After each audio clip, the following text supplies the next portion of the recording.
Ahora, en el mundo de la salud y en su espacio exclusivo sobre medicina laboral, Bombicino Diagnósticos, Jerarquía en Salud Ocupacional, presenta a uno de sus médicos especialistas para tratar uno de los temas más consultados. Además, Bombicino Diagnósticos.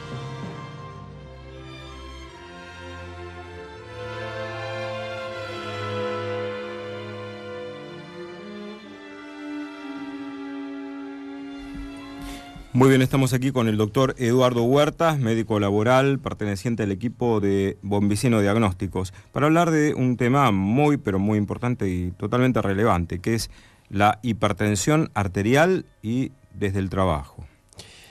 Yo les voy a contar algo que es muy fácil de ver si uno lleva alguna estadística. Nosotros llevamos estadísticas de cuáles son las consultas que viene a hacer la gente a los médicos y las consultas que en su forma le piden a la enfermera. O sea, no tienen por qué venir al servicio médico específicamente a ver al médico, sino que hay gente que viene a ver a la enfermera o a pesarse. Para tomarse la presión. La consulta más frecuente a enfermería es toma de presión. O sea, pero en una cifra 50-60% con respecto a la que le sigue. O sea, sin pensarlo, sin saberlo tal vez, la gente consulta en forma natural. Por control, digamos. Por control, porque se marea, porque le duele la cabeza, porque se sintió mal esa semana. Claro. O sea, es muy frecuente la toma de presión y es muy frecuente encontrar hipertensiones. O sea, ese es el otro tema. O sea, hoy la Organización Mundial de la Salud dice que cada 3 personas que se juntan, una es hipertensa. Con lo cual, y cada 10 que se juntan, 2 son diabéticas. O sea, el tema va avanzando y va avanzando muchísimo. Tal vez lo que sucede es que no se tiene en cuenta la prevención. Y yo acepto que es muy difícil a veces llegar a un hospital público si uno no tiene una cobertura social para que le tomen la presión, porque no es fácil. Yo los invito a concurrir a cualquier hospital público y es hartamente difícil, horarios tempranos, turnos que no se consiguen, ni hablar del cardiólogo, o sea, no llegas nunca. ¿Y se hace una estadística de estos valores de presión arterial? O sea, ¿se vuelca la historia clínica del paciente o no? ¿O en el caso patológico? Si el paciente tiene cifras de hipertensión, sí. Entonces vamos a empezar por decirle a la gente ¿qué es presión alta? ¿Qué es presión alta de la sangre? Porque nosotros decimos hipertensión arterial y los americanos dicen hypertension blood pressure. O sea, es presión alta de la sangre que circula en el organismo. Claro. Y esto tenemos que tener en cuenta que el corazón bombea, o sea, tiene un momento de bombeo, un momento de relajación. Claro. El momento de bombeo es la presión alta, o sea, la sistólica, que corresponde al trabajo de sístole del corazón, claro, ¿no? Al trabajo de sístole. El otro es la diástole. Es la diástole cuando se relaja, o sea, para que se entienda claro, cuando bombea y cuando relaja. Esas son las 2 cifras que medimos de presión. Cosas que se han olvidado hoy en la República Argentina y no sé si en el mundo, es que la hipertensión lleva toda una serie de requisitos para hacer un control de tensión arterial. O sea, vos no podés subir de un piso a otro y decirle a alguien que te tome la presión, porque está mal. Claro, o sea, tomarse la presión implica sentarse 5 minutos, tomársela en el brazo derecho. Relajarse, o sea, estabilizar la presión, porque si no la toma de presión es falaz. No tiene ni la baja ni la alta están bien. Y la otra cosa que suele suceder es tomarse la presión con varias personas diferentes. O sea, hoy vas a un consultorio y hay una enfermera, mañana te lo toma otro, pasado está mal. Porque hay mucha gente que se toma la presión en la farmacia. En la farmacia, en la calle. Y a veces en las farmacias hay unas máquinas que no sé si son del todo confiables, donde se pone el brazo. Las máquinas en regla general, como los tensiómetros digitales nuevos, cuando son nuevitos y no tienen fugas de aire, porque te da los enchufes que tienen son de goma o son de plástico. Cuando vos lo compras y si lo colocas bien, son buenos medidores de tensión arterial. Pero si pasa un tiempo, el manoseo, el uso, suelen desbalancearse o tener pérdidas. Inclusive te pasa con los redonditos, con los anaeroideos. El mejor tensiómetro que existe, lo que pasa que es totalmente impráctico, es el de mercurio. El viejo tensiómetro, claro, porque tenés los 30 milímetros, lo que mide hasta 30, es una columna de 30 centímetros de mercurio. Que en una época se dejó de usar por el peligro que tiene el mercurio en sí. Muchas veces se rompía, bueno, era mucho mercurio que se desparramaba. Dicen que el único tensiómetro que está homologado por la Asociación de Cardiología que se vende digital en la Argentina es el Omron, que es el más caro, aparte de todo, ¿no? Suele ser siempre el más caro el que está homologado. y que tiene que ser de brazo, porque viste que hay algunos de muñeca o hay otros de dedo. Que no es el de dedo el oxímetro, sino el tensiómetro. No usarlos, o sea, siempre tiene que ser de muñeca. Yo no te puedo decir no usarlo, porque ante una cefalea severa y tenés eso solo para medirte y no hay alguien, usalo. Fíjate qué cifras da. Lo ideal es controlarlo versus uno sí homologado. En general marcan mal, igual que el de muñeca. Yo, bueno, antes, poca gente lo sabe, pero antes de hacer periodismo trabajaba mucho de emergentólogo en ambulancias, y la realidad es que cuando íbamos con la ambulancia a ver un paciente que estaba con un ángor o con una emergencia cardiológica, muchas veces se habían tomado la presión con un tensiómetro digital, se habían medicado, suponete con un enalapril, y estaba la persona normotensa. Cuando íbamos estaban con 40, 20 de TA, entonces a chorro ahí fisiológico, y llevarlo de raje a la terapia, a la buena guardia, para que no se descompense. Sí, el tema de tratamiento ya es otro capítulo aparte. Porque a veces la gente se automedica, esta es la realidad, ¿no? O sea, se controla, tengo alta, y bueno, ahí me tomo el enalapril, no vamos a dar nombres, ¿no? Hay un montón de nombres. Seguro. O la amlodipina, ¿no? Sí. Entonces hay que tener mucho cuidado con eso, ¿no? Entonces, ¿cuáles son las cifras normales? O sea, hay discusiones eternas todos los años en cada congreso de cardiología mundial, en cada congreso europeo, en cada congreso americano o europeo, que son los dos que normalmente rigen las cifras o las pautas que se van a tomar el año siguiente. 2014, que es lo último que tenemos, Organización Mundial de la Salud, 14.9. O sea, es el tope máximo, es el techo. Tope máximo. Presión ideal, 14.8. Y con factores de riesgo, cuando hablamos de factores de riesgo, hablamos de probabilidades de que una persona tenga a futuro lesiones coronarias. O sea, la hipertensión es uno de los factores de riesgo más importantes para las lesiones coronarias. En una época se decía que la presión ideal es 120-80. Sí, es exacto. ¿Sigue siendo? Si la persona tiene factores de riesgo, el ideal es 120, como máximo 130-80. Pero el ideal es 120-80. Pero yo no puedo forzar a todos a que tengan 120-80. No, porque si tomo una población de 50 años de edad para arriba, es altamente probable que muchos tengan más a lo mejor tienen 140, 145, 80, y a lo mejor con una dieta y algún ejercicio lo puedo mejorar. Si no, tenemos que tenemos que medicar a todos. Hay que recordar que en la mujer en general la presión arterial es más baja. Por ejemplo, suelen tener de ideal 110, 70, ¿no? Sí. Además, las mujeres en reglas generales lo que encontramos, o sea, la mujer no viene a consultar porque se cree que tiene presión alta. La mujer viene a consultar porque se cree que tiene presión baja. Claro. Y ahí nos encontramos con la sorpresa, ¿no es cierto? O sea, el hombre piensa que está siempre hipertenso, y la mujer piensa que le bajó, que tiene una lipotimia, que no desayunó, que ese día salió rápido de la casa, que estuvo muy estresada. Pero ahí también nos encontramos con la hipertensión en la mujer. Claro. Por esto de que la mujer, viste lo que yo les dije al principio del avance, la mujer no percibe su riesgo cardiovascular, por esto de que siempre se considera la enfermedad cardiovascular del sexo masculino. Hombre, claro. Entonces la mujer no percibe su riesgo. No, y además es muy común. Tampoco es lo mismo antes de la menopausia que después de la menopausia. Además la mujer socialmente no fumaba. O sea, ese es el otro tema. Actualmente fuma más que el hombre. No sé si más, pero a parejo. la par sí. A la par casi seguro. Con lo cual es uno de los factores. Mira, ayer estaba revisando los factores de riesgo y bueno, iba a traer la lista, pero es como de 30. Figura hasta la vitamina A como factor de riesgo. O sea, yo creo que hay factores de riesgo coronarios, y que la hipertensión, la diabetes y el tabaco son los primeros.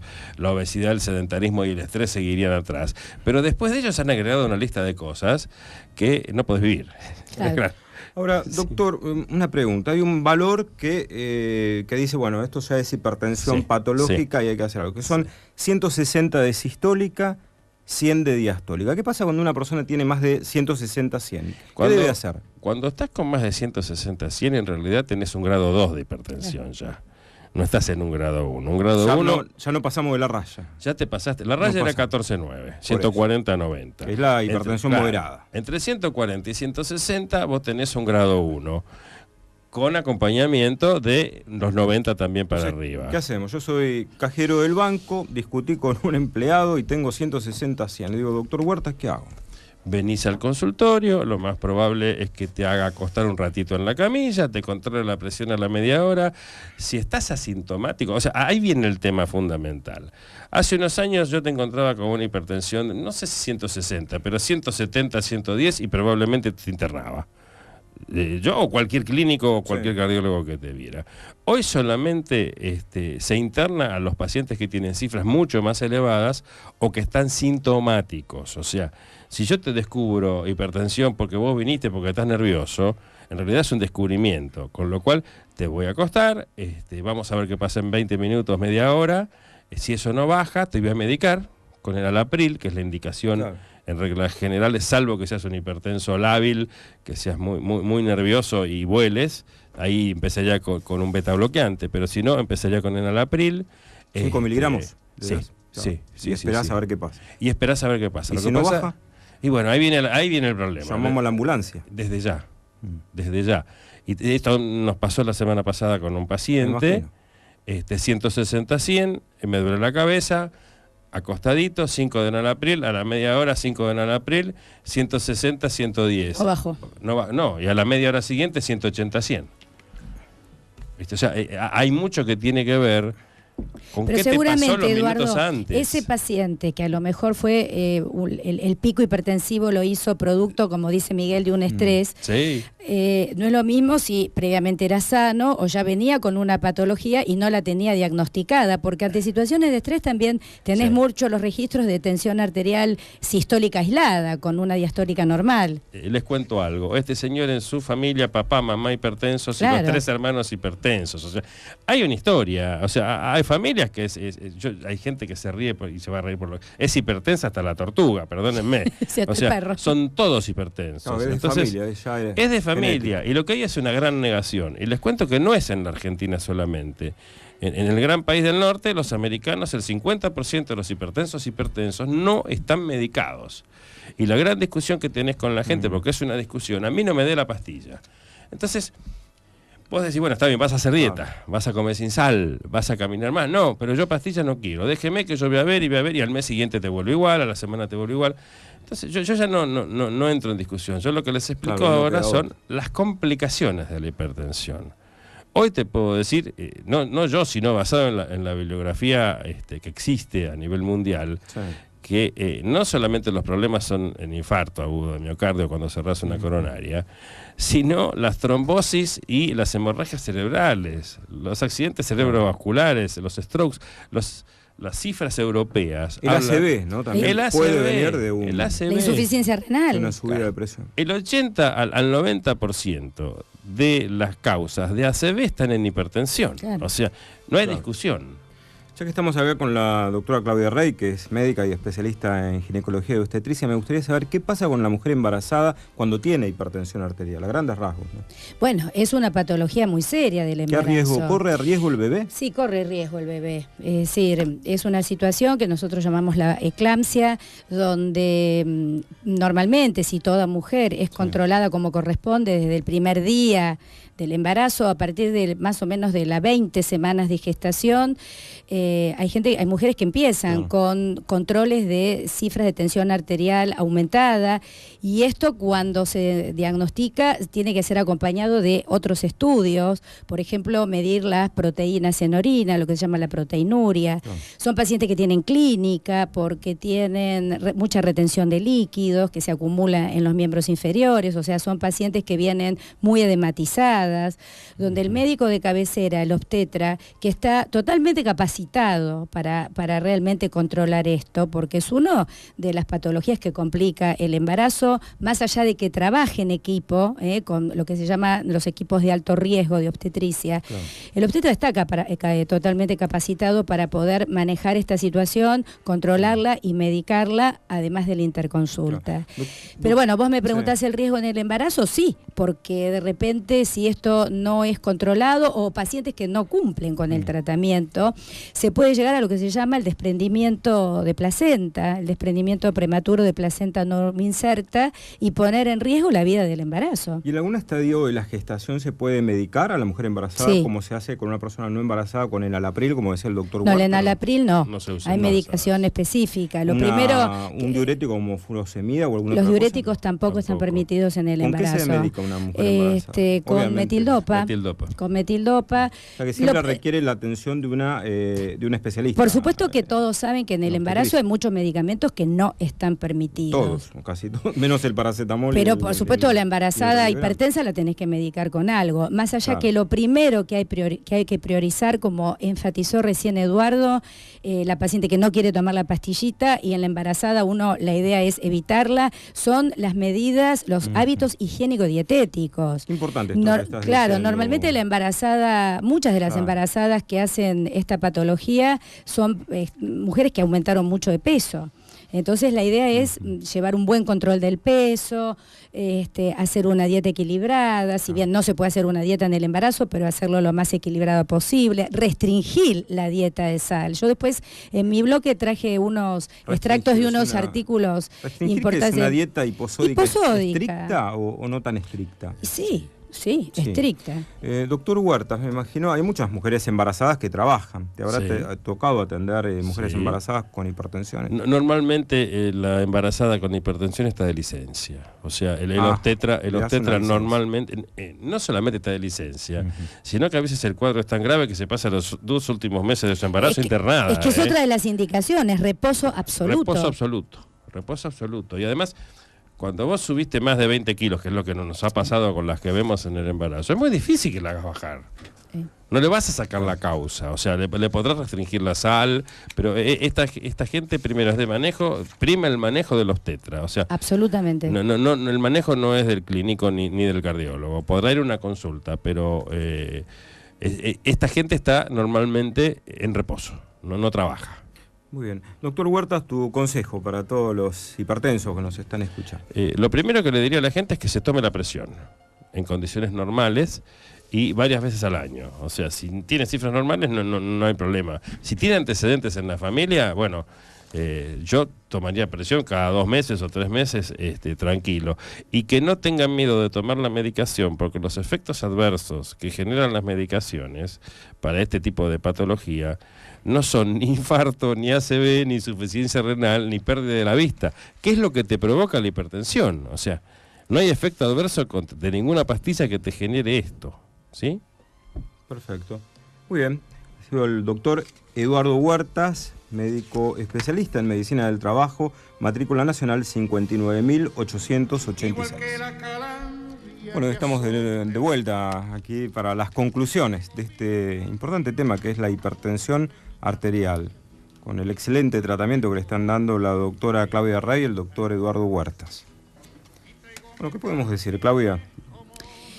Mira, yo más que nada me quedo contenta si con este breve diálogo que hemos hecho pudimos transmitir lo que queremos transmitir, que es esta concientización, que se tome la presión arterial, que el mismo médico también tome la presión arterial, porque a veces tenemos el tensiómetro y no le tomamos la presión, y a veces tenemos la balanza y tampoco la pesamos. Hoy las consultas a veces nos juegan en contra de los tiempos y uno desestima estas prácticas médicas y no las hace. Entonces, concientizarnos todos, los pacientes y los médicos.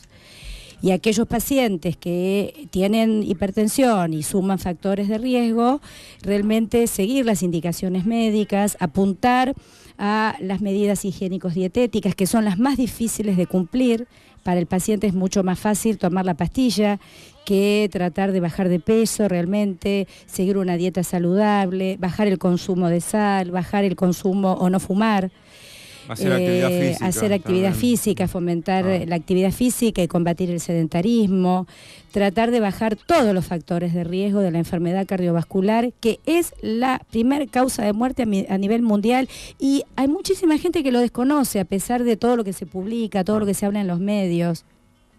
Doctor Eduardo Huertas. Hay personas que piensan que a ellos no les va a pasar. Ese es el tema de hoy. ¿Qué sucede? Vos antes, hace 35 años un médico te decía, vos sos hipertenso, y la gente lo tomaba de un médico. Hoy lo toma como que se lo diga cualquiera, no le da importancia, pero va a tener las mismas complicaciones. O sea, el consejo es, 1, contrólense la presión, tómense la presión. Y si son hipertensos, no suspendan el tratamiento, porque los médicos nos damos cuenta muy rápido. El paciente que viene y te dice, yo me mareo cada vez que tomo la pastilla, hace lo que se llama el síndrome del primer comprimido. O sea, la toma, la suspende, la toma, la suspende, la toma, la suspende, y se vive mareando. Y el gobierno de la Ciudad de Buenos Aires parece que ha tomado cartas en el asunto, porque vemos, es más, ahí en la vuelta del Banco ICBC, de la sucursal, hay espacios públicos donde norte, se toma hay un lugar en donde controlan claro. la presión arterial. Sí. Con una enfermera universitaria que le controla a la gente la presión, ¿no? Hay pautas, pero... O sea se está tomando conciencia en esto. Y en las góndolas de los supermercados vemos la sal con bajo contenido de sodio o sales que están hechas a base de potasio. O sea que hay como una concientización. Existe una concientización, pero no alcanza para el volumen de pacientes que tenemos. Lo que pasa es que concientizar lleva su tiempo. Sí. Concientizar lleva su tiempo, no es fácil. A veces no todo el mundo tiene acceso a la información, a escuchar esta radio, escuchar otra radio. Claro. ¿No? Desde este ámbito, hay varios programas de salud. Los lunes a las 10 de la mañana el doctor Gilardi, que es un obstetra, tiene un programa aquí en Radio Cultura también que se llama Agenda Médica, de la Asociación de Médicos Municipales. Muy buen programa, que también hablan de estos temas. Alicia Croco en Metro. Sí. O sea, hay muchos programas. El tema es que la gente también se interese en escuchar, ¿no? Y que después adopte las medidas. Hay gente que lo ha metido en la religión. O sea, la religión judía ha metido las pautas médicas en la religión para que se cumplan. Qué bien. O sea, y nosotros lo podríamos poner desde el pregrado, en las escuelas. Sin lugar a dudas. Este espacio fue auspiciado en forma exclusiva por Bombicino Diagnósticos, jerarquía en salud ocupacional. Comuníquese llamando al 4580-4000 o visite nuestra página web www.bombicino.com.ar.